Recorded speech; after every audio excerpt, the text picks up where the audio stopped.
Prana is energy. Ayama is to give direction to. Now, pranayama, most people who know pranayama know it as breath control, breathing exercises. There's nothing wrong with breath control or breathing exercises, just like there's nothing wrong with yoga that does not stand still. But just like with yoga that does not stand still, movement is always good, exercise is always good, but if you do it correctly, it's just much more powerful. Pranayama, well, there is so much to say about the different interpretation. Interpreting pranayama as breath control or as actual energy control. First of all, if you interpret, the exercises are described in chapter 2. There are 9 altogether. The first one is a purification exercise, Nadi Shodhana, which you will learn today, followed by 8 very distinct pranayama exercises. Now, if you have read the handout, you see that it has a very particular structure. There's inflow, then there is retention stage, then there is outflow, followed by another retention stage. Now,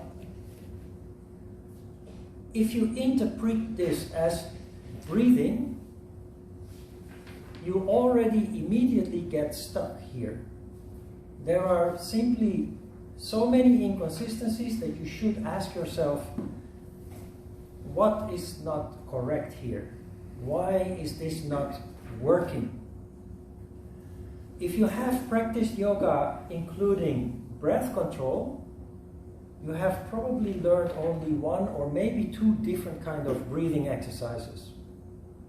The reason for that is you cannot put those 9 described exercises into a breathing exercise without getting into very serious trouble. Because if you translate it as breath control, then you are supposed to inhale, then hold your breath, then exhale, then hold your breath. But we have a fixed ratio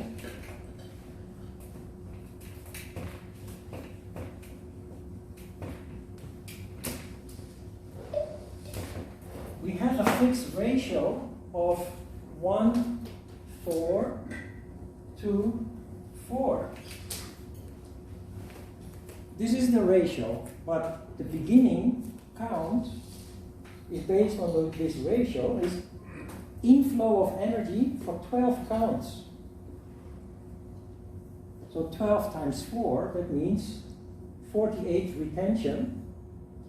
2 times 4 is the outflow. 2 times 12, 24, and another 48. This is only the basic count. This is what we start with today. If you continue practicing pranayama throughout the months and years to come, you gradually increase the count. Within this course, we increase, in the last class you will do 20, 80, 40, 80. So this is very basic. You will continue to increase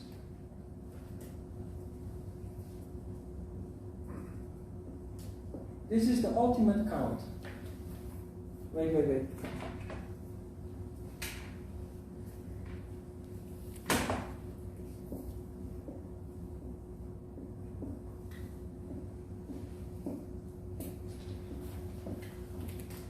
This is the ultimate count in pranayama. When you reach this count, you your pranayama takes up approximately 45 minutes, after which you then meditate. You have then a mudra, and then you meditate. If pranayama is breath control, you will already get into trouble here. You can inhale very slowly, counting to 12. You can even hold your breath counting to 48 if you practice a little bit. Exhale 24. It's possible, but so slow, exhaling so slow, you already get into trouble with your breath, I think. But then after this, you should hold your breath for another 48 counts, with no air in your lungs at all. That is not possible. And it's only basic count. Leave alone when you increase the count, and even at the highest count. So there already it goes wrong.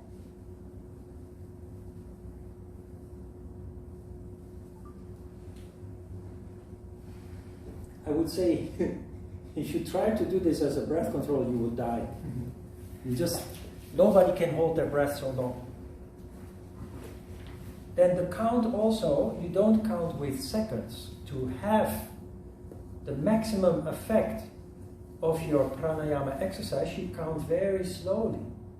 And we use Om to count. In English you would count 1001, 1002, 1003. So we do it in our meditation, we count with Om. Om 1, Om 2, Om 3, Om 4. So that takes more than counting in seconds.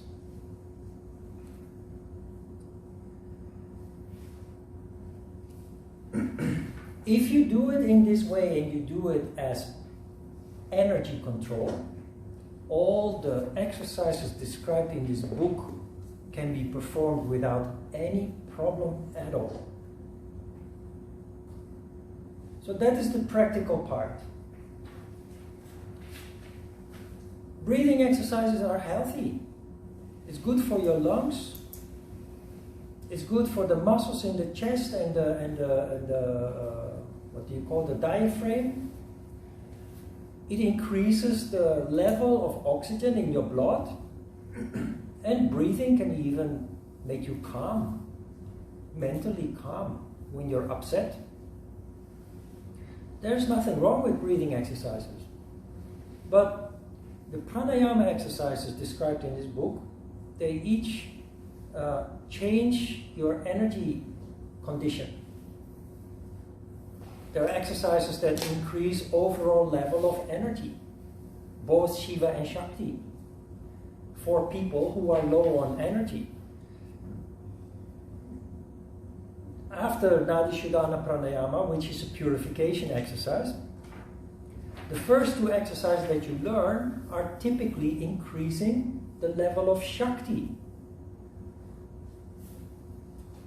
The two exercises that you learn after that typically increase the level of Shiva. When you do those exercises, you can distinctly feel the effect or the difference in effect between those exercises.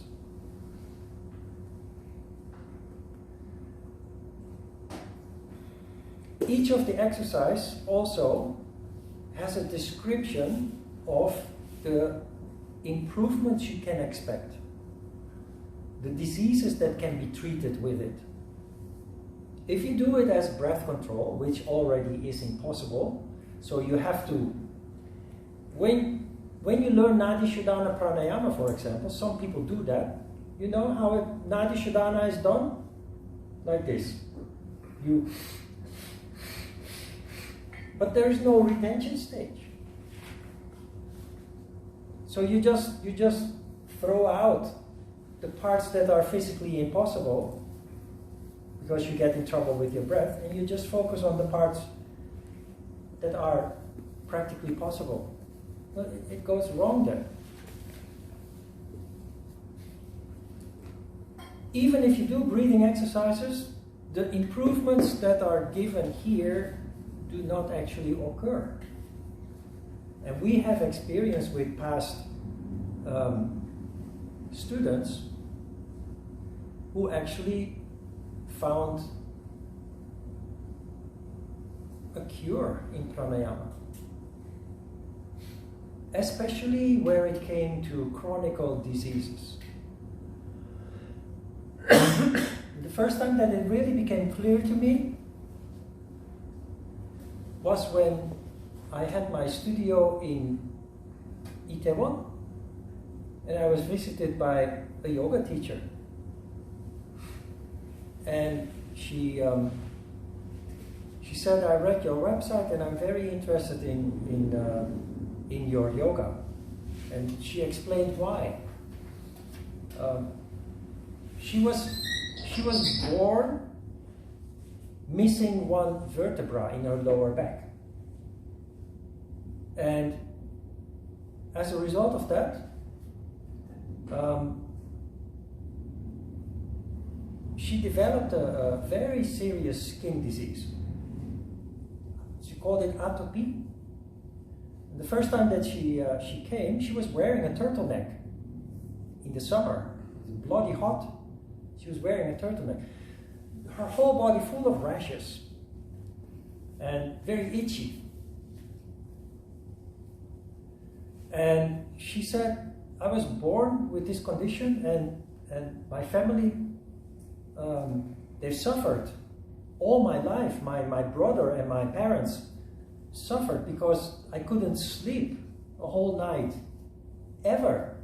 I would wake up crying and scratching myself to bloody rashes, scratch until bleeding. And they visit. First, you go to the normal, maybe the general physician. Then you go to the hospital. Then you go to whatever you do, it doesn't work. They give you creams to reduce the itching. They give you painkillers. But after 30 years, the rashes were still there. There is a process. You start visiting a doctor, then you go to the hospital, then you find out a more specialized hospital, doctor with a reputation. In the end, just desperate, you try alternative methods, alternative medicine. In the end, you end up with quackery. You know what quackery is? Fake medicine. The things that you can buy on the internet promising miraculous benefits, sometimes being harmful.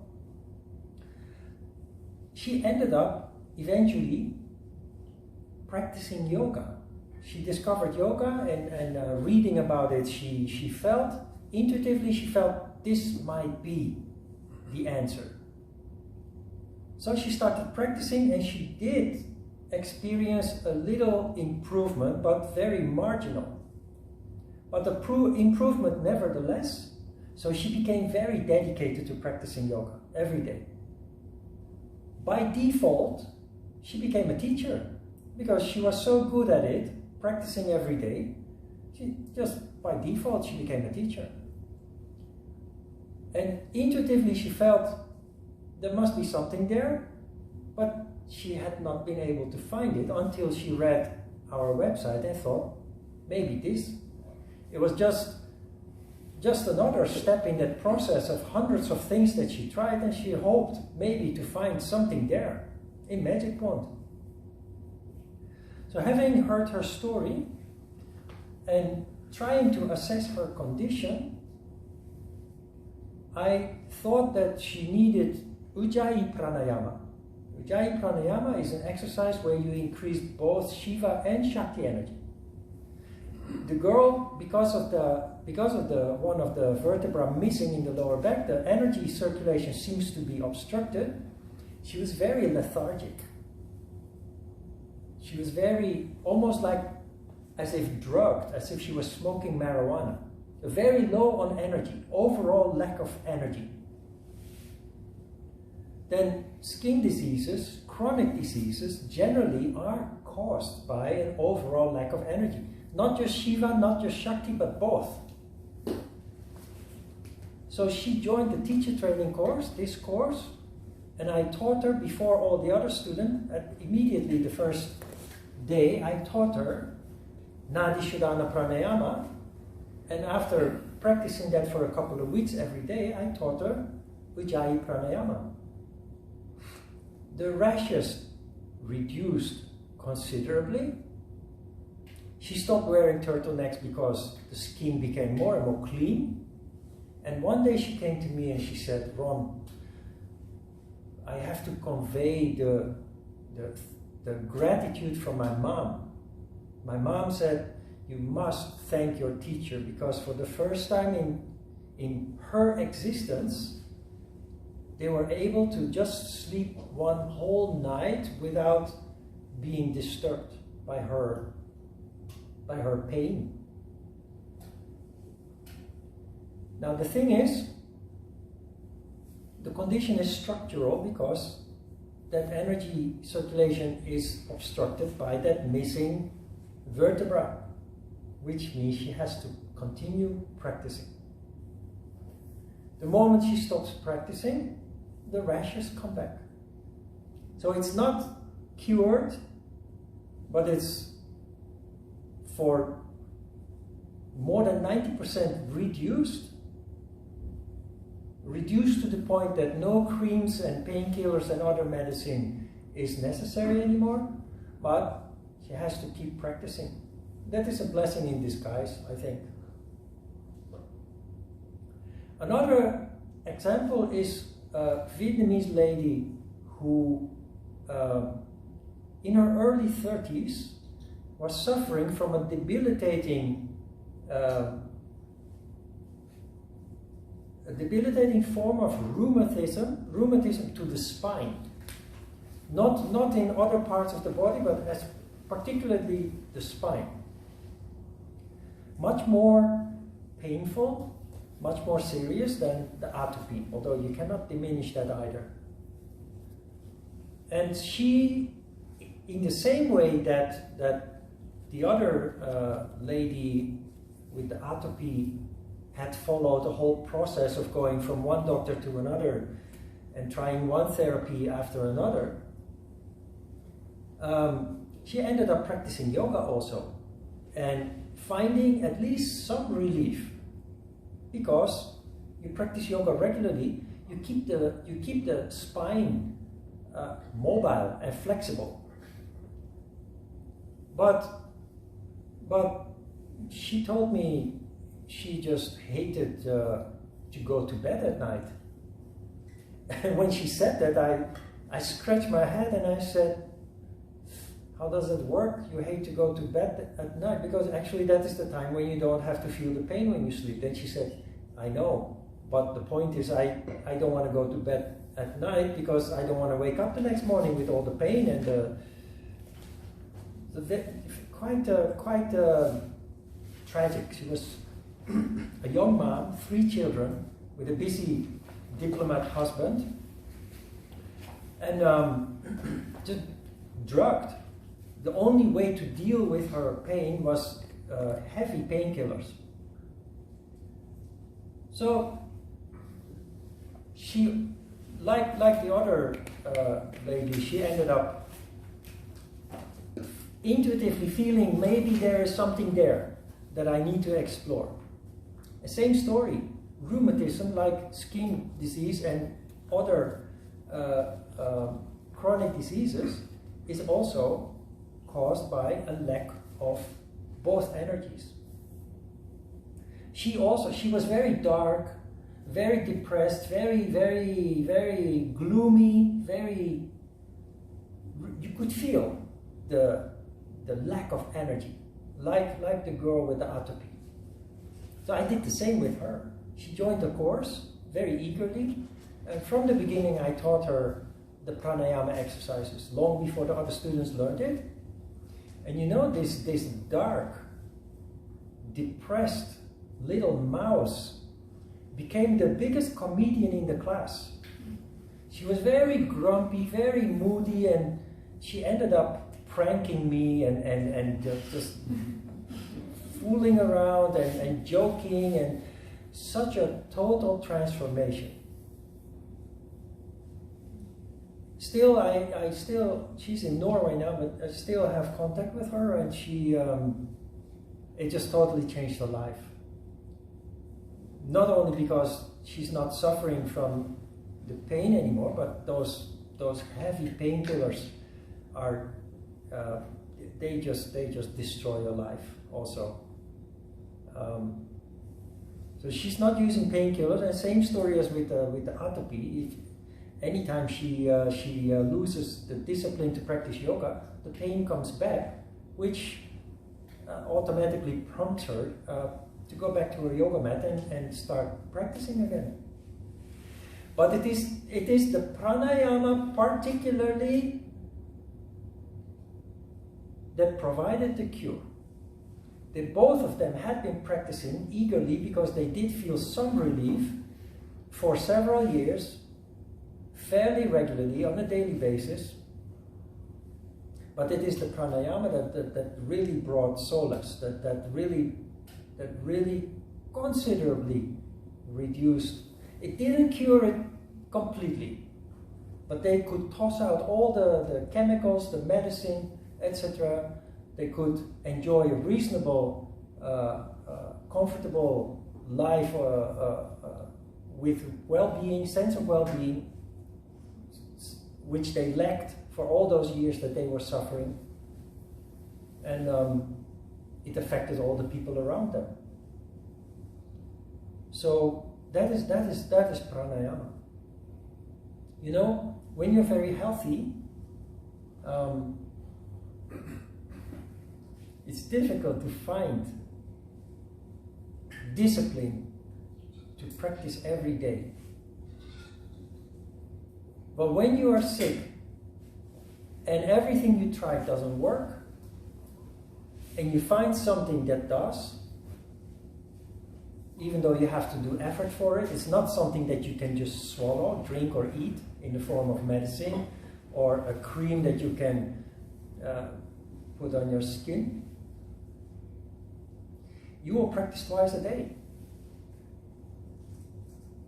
Even 3 times a day if you can make the time for it.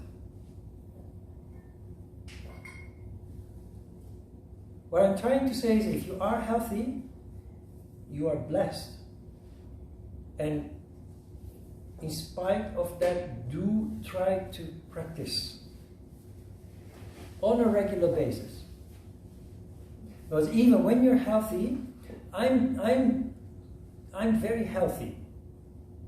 But if I don't practice, because of change happening, being distracted by things that require a lot of attention, and you just for a while lose your routine, your daily routine, it happens, even after 30, 40 years of practice.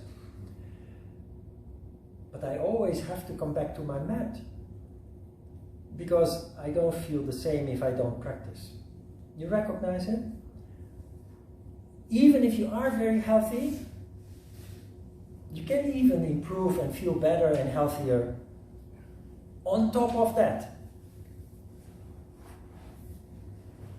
The only way to convince yourself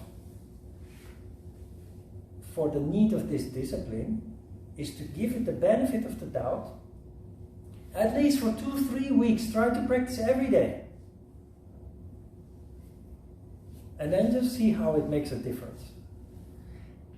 The fact that you very clearly feel a difference, that you feel different, that will be your motivator. Even though you're super healthy and you wouldn't actually need it, but the fact that you can experience the difference between practice and not practice, that will be your motivator to at least practice more regularly.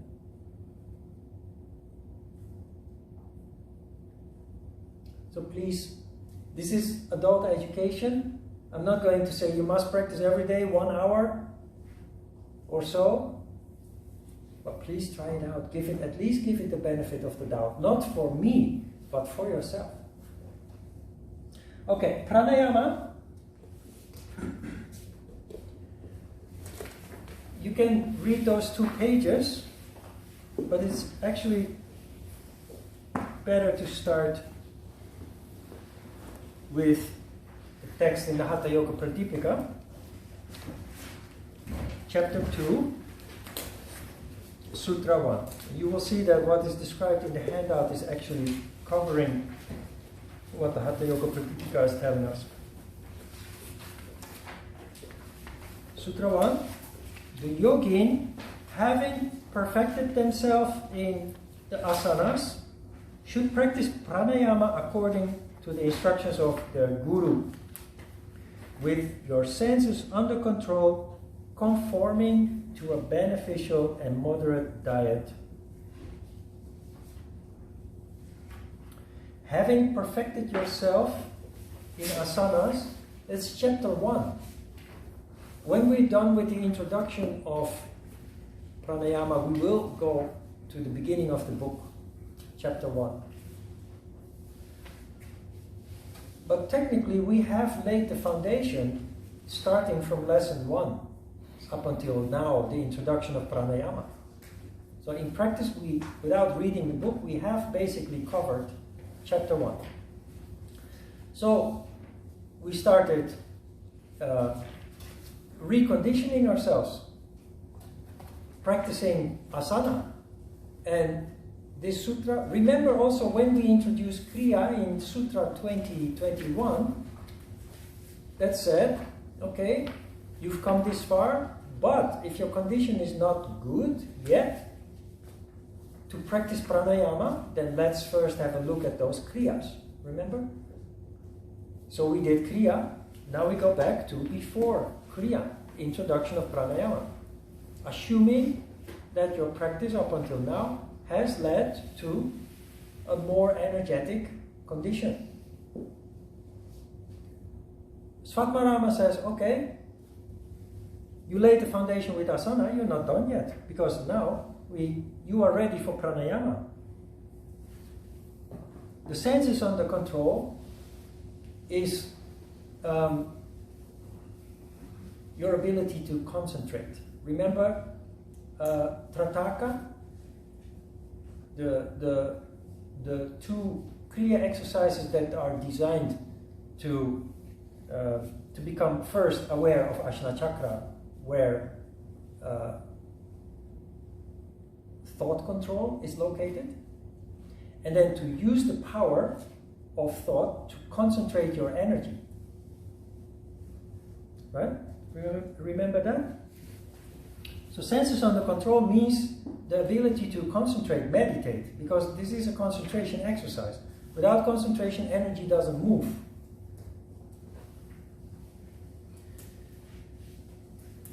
Conforming to a beneficial and moderate diet, food is very important. Energy and the quality of energy and the quantity of energy totally depends on the fuel that you put in. Part of chapter 1 is instructions on diet also, so we will come back to that quite soon. But generally, food that leads to better quality and larger quantity of energy is food that is relatively pure. Unprocessed food. The purer, the better. The more processed, the more of its value that it loses. But there are also foods that lead to an increase of Shiva energy. There are also foods that, in Korean traditional cooking, you can have yin food and you can have yang food. So we have that. That's the reason why monks, for example, don't eat garlic and onions and meat also, because these are all increasing Shakti and leading to disharmony, disturbing meditation. But we will come to that later in detail. Also important and appeared already in other in the sutras describing the Kriya exercises, it was mentioned with the introduction of every new exercise, you're being told to learn this according to the instructions of a Siddha, according to the instruction of a teacher, of a guru, whatever. What all that it means is that you have to learn this under guidance. You have to learn this. You have to be properly initiated into these exercises. Not only to do it correctly, but to have the most benefit from it. Sutra 2. When the energy wanders, the mind is unsteady. When the energy is still, so is the mind still, and the yogi obtains the power of stillness. Therefore, the energy should be restrained.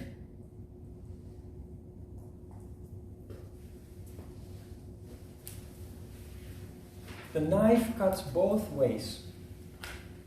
When energy is scattered,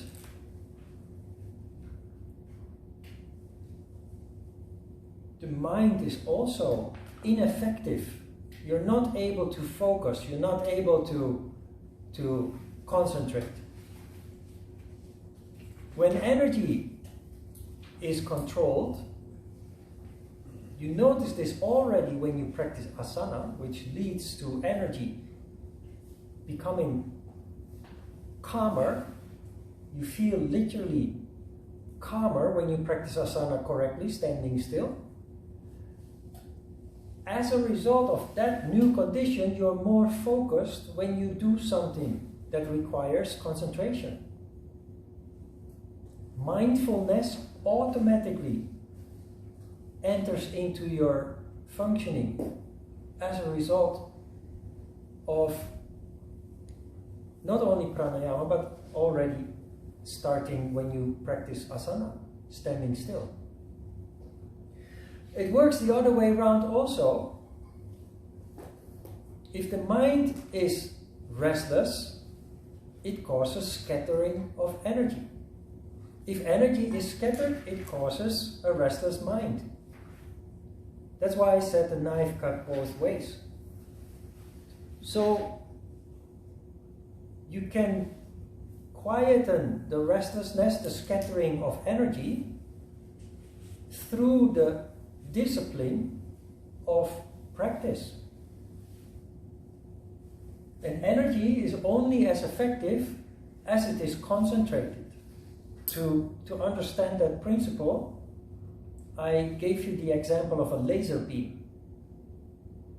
You can have a huge amount of energy, but if it's not concentrated, it's not leading to anything. On the contrary, uncontrolled energy, when it is available in large amounts, is inherently unstable and destructive. Atomic energy is an example of that. Atomic energy, if it is controlled, it powers electricity and warmth in millions of houses. If it is not controlled, it leads to huge disaster. So on a smaller scale, a human being is like that. If energy is concentrated, you become a much more effective human being in anything that you choose to do in life. But also in the performance of simple chores at home, and anything that you do. Simply, the results of anything that you do gets much better than it ever did before. That's the power of focused energy. The laser beam. A large amount of energy leading to nothing, using technology to concentrate that energy to one tiny little beam, very powerful concentrated energy. It cuts through steel and concrete.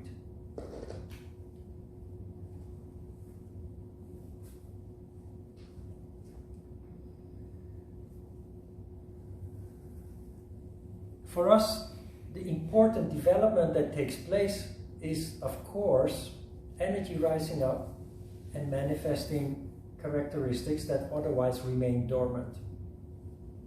The characteristics of Ajna Chakra and the crown chakra. third sutra, life is said to exist only so long as there is energy in the body. Its departure is death. So one should restrain the energy. Now, there are yogis who say, based on this sutra, if you control energy, eternal life is possible.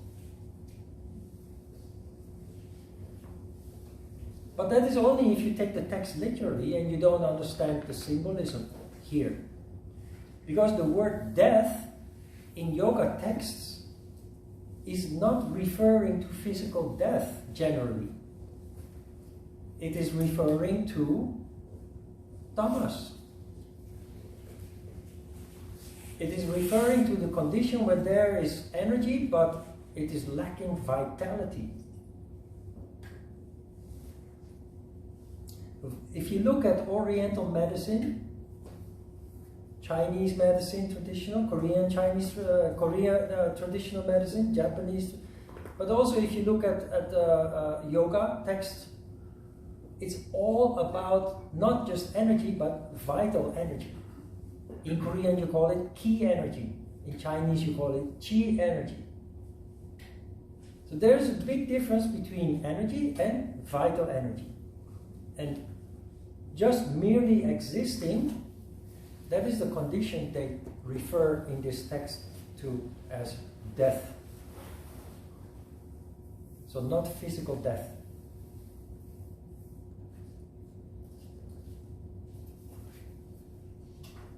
Fourth sutra. When the nadis are full of impurities, the energy does not go into the middle. Sushumna nadi. How can there be unmani avashta? How can there be attainment of the goal? The goal is enlightenment. The manifestation of the qualities of the crown chakra is the goal. The cultivation of humankind away from animal instinct. That is the goal. Energy is the tool. Unmani avashta.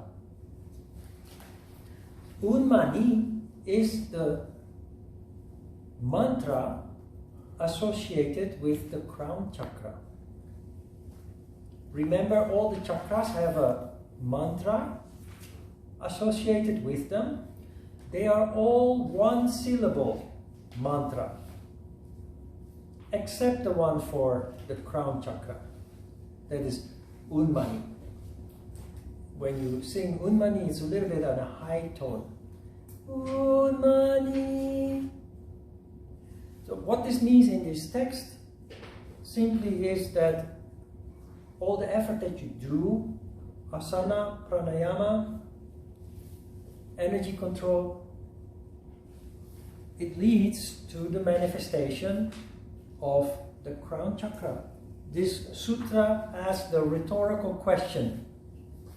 If the nadis are full of impurities, the energy does not go into Sushumna nadi, the third channel through which energy rises up and powers the crown chakra.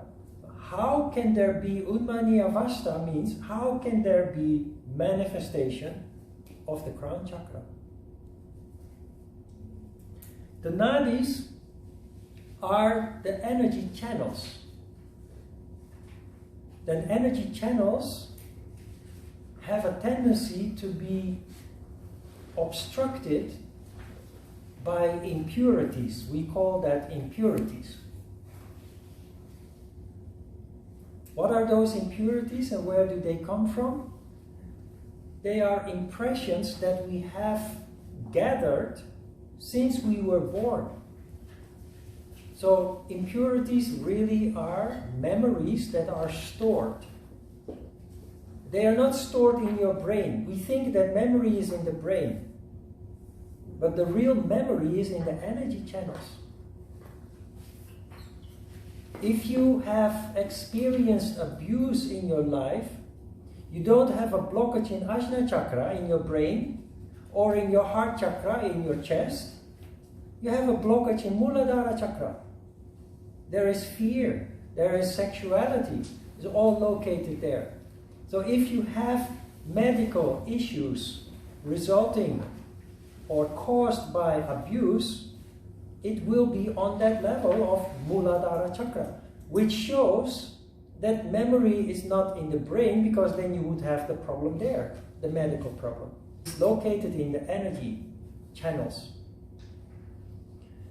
So everything you have experienced in life since you were born leaves an impression in your energy channels, and when the bigger the experience, the bigger the obstacle. That is the reason also why we get sick. Disease is the symptom, the end result of a blockage somewhere on some level in the energy channels.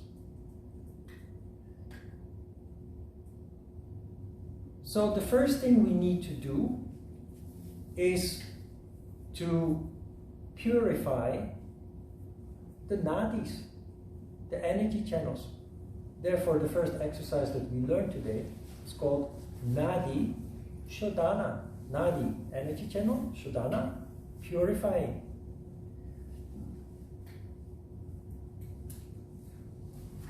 Fifth sutra, only when all the nadis, which are full of impurities, become purified, then only does the yogin become expert in the control of energy.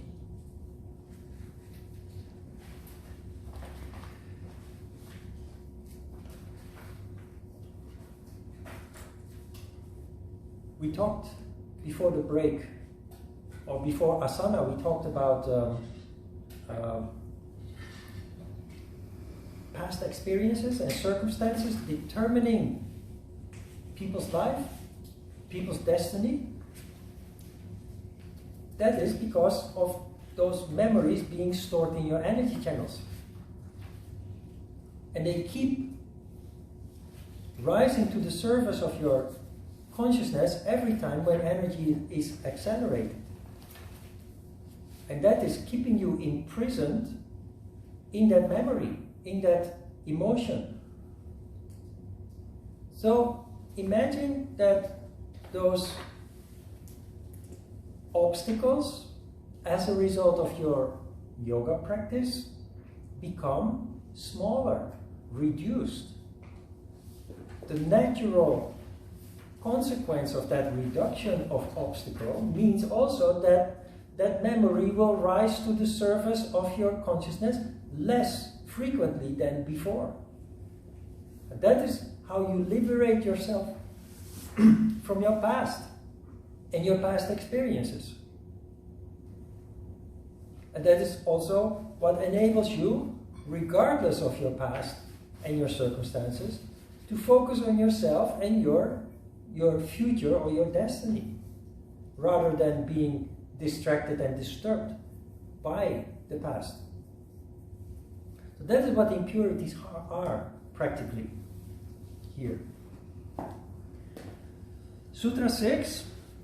So control of energy, pranayama, should be done daily with the mind in which the sattvika element, sattvika is sattva, in which the sattvika element prevails until the Sushumna Nadi is free from impurities. Sattva, that is everything that yoga revolves around. We have this book here, the Hatha Yoga Pradipika. There are many yoga teachers who have read the book, many yogis, yoga practitioners, yoga teachers who have read the book without actually understanding the essence of the book. If you read the book intuitively, you feel that everything in this book is about sattva. Everything that you learn in this book is designed to bring you to more sattva in your life. And it already starts with the title of the book. Ha-ta means sun, moon, which is Chandra Bindu and Surya Bindu, which is, this book is the science of plus and minus, the science of yin and yang. It's not the book about asana, it's not the book about, everything in this book is designed to lead to sattva. And it's already in the title. It is the science of harmony that this book is describing. And sadly, most people, even when having read the book, they do not understand the essence being sattva.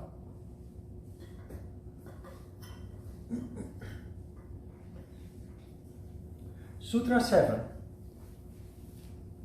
Sutra 7 describes the first part of what we will do as pranayama. Then after our break, later today, we will then do the second part, described in Sutra 8, 9 and 10. Sutra 7. The yogin assuming the Padmasana should draw in the energy through the moon, and having retained it as long as possible, should then release it through the sun. Now, if you had not done the Kriya exercises before, this would require a lot of explaining and a lot of effort from your side to understand. But you are familiar with the concept already. What is described here? You take energy in through the moon, Chandra Bindu, and you release it through Surya Bindu, through the sun. That's it. Swallowing a piece of cloth, releasing the water that you sucked up. Only now we do it according to a structure, a fixed structure. So you let energy in. This is how it works practically. We're talking about Shiva energy coming in through Chandra Bindu, which is first and foremost, it is a matter of mind control, thought, projecting your thought. By the power of the mind, you imagine, you focus on the imagination of energy flowing in. We did this in the Kriya already, but now we do it with a count. What helps for me when letting Shiva in is to raise my chin a little bit and to look up without opening my eyes. Nada becomes stronger, which indicates that the inflow of Shiva increases. So focus on Shiva flowing in, counting to 12. And count slowly. Om 1, Om 2, Om 3, to 12. Then you have a retention, which I will explain in more detail in the later session. But the retention for now is very simple. You apply a throat lock, Jalandhara Bandha, by stretching up the neck and tucking in the chin. For now, just keep it limited to that. It's just that. And Mula Bandha. Mula Bandha is the root lock, which, if you have practiced Ashtanga Yoga, you've been taught to do Mula Bandha repetitively by squeezing the pelvic bottom muscle. Bandhas is not a deliberate contraction of muscle. A bandha is subtle.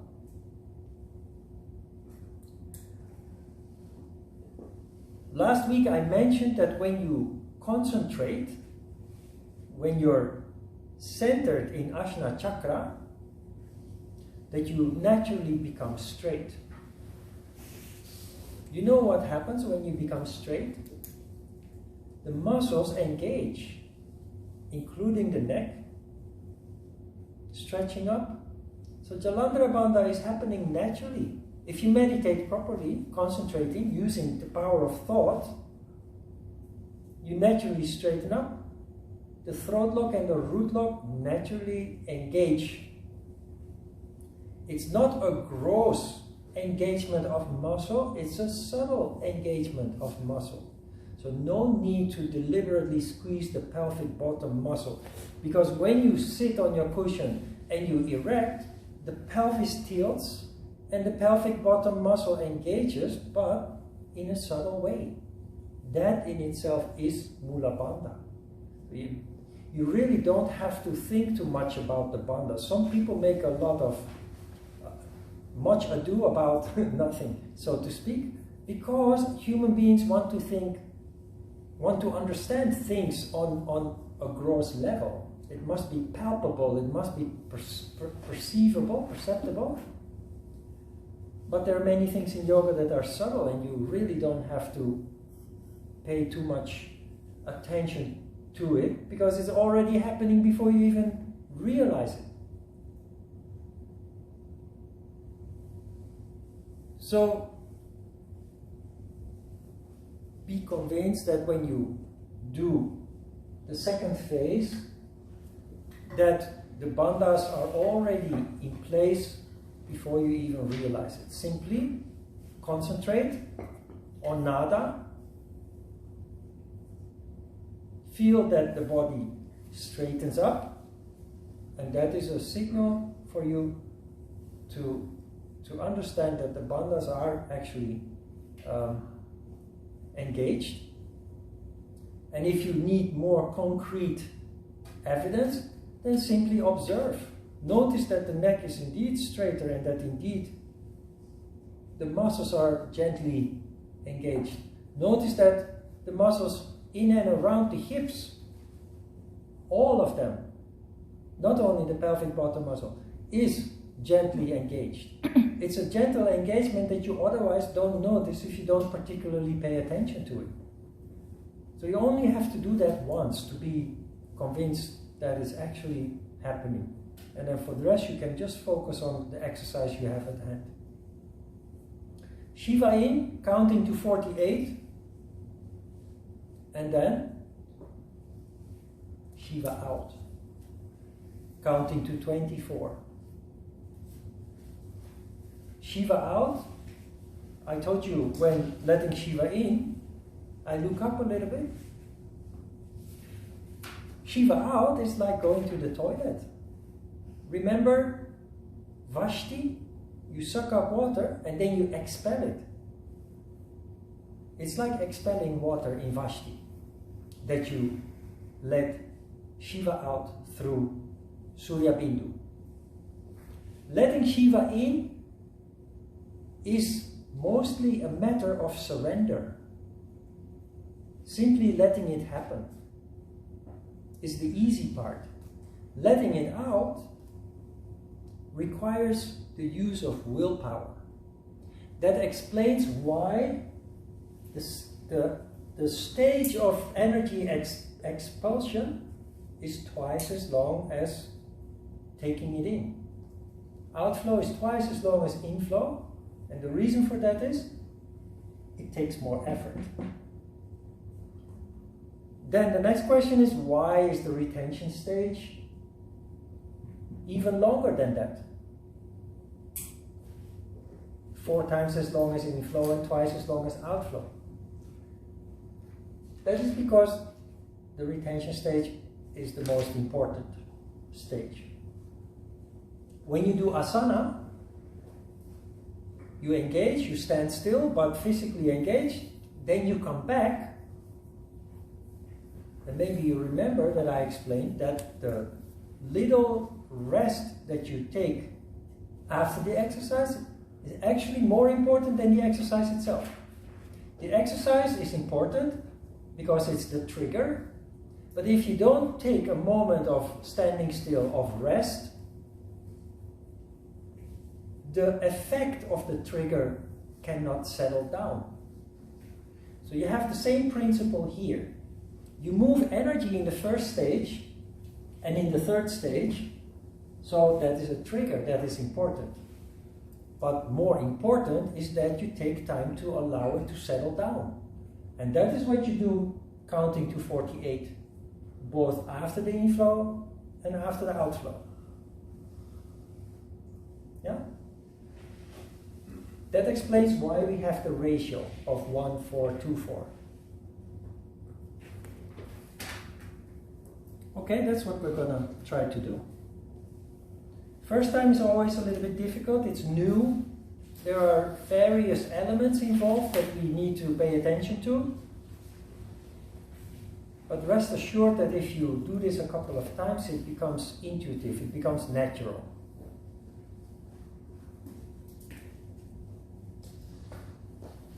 To understand that, you can compare it with learning to drive a car. Everybody here has driven a car? Do you remember the very, very first time that you were behind the wheel of a car? You're overwhelmed. There are 3 pedals on the floor, steering wheel, all these handles and switches and what have you. And maybe it was night, so it was even dark, or it was raining, so those wipers were going. And while you are supposed to drive, you're supposed to watch the road as well. So the first time is very scary. And in the Netherlands, if you're totally unexperienced and you take driving lessons, they always take you to an empty parking lot with no obstacles, no lampposts, no trees, no curbstones. Empty. Why? So that you can get used to all these things that you need to do, which in the beginning you try to do mentally. And the same thing will happen with pranayama. You have this switchboard, all these elements.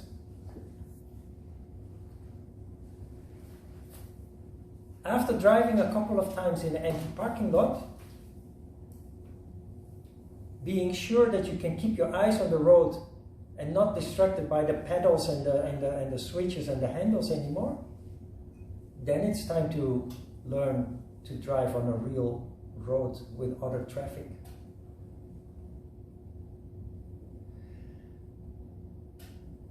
What happens when you drive repetitively is that you don't even notice anymore what your hands and your feet are doing. Every experienced driver knows that. Strange, how is this possible? It becomes intuitive. Your hands and feet do the right thing at the right time, and your brain is not involved anymore. It happens intuitive. That is where you can focus 100% on not only the road, but the traffic that is all around you. That is when you are allowed to have situational awareness. Situational awareness, what's happening left, right, back, and front of you, is not possible if you're busy with your hands and feet. So pranayama is like that. The first couple of times, you will be busy with your hand and feet, so to speak, the technical aspects. But it becomes intuitive, and as a result of that, it becomes very focused and very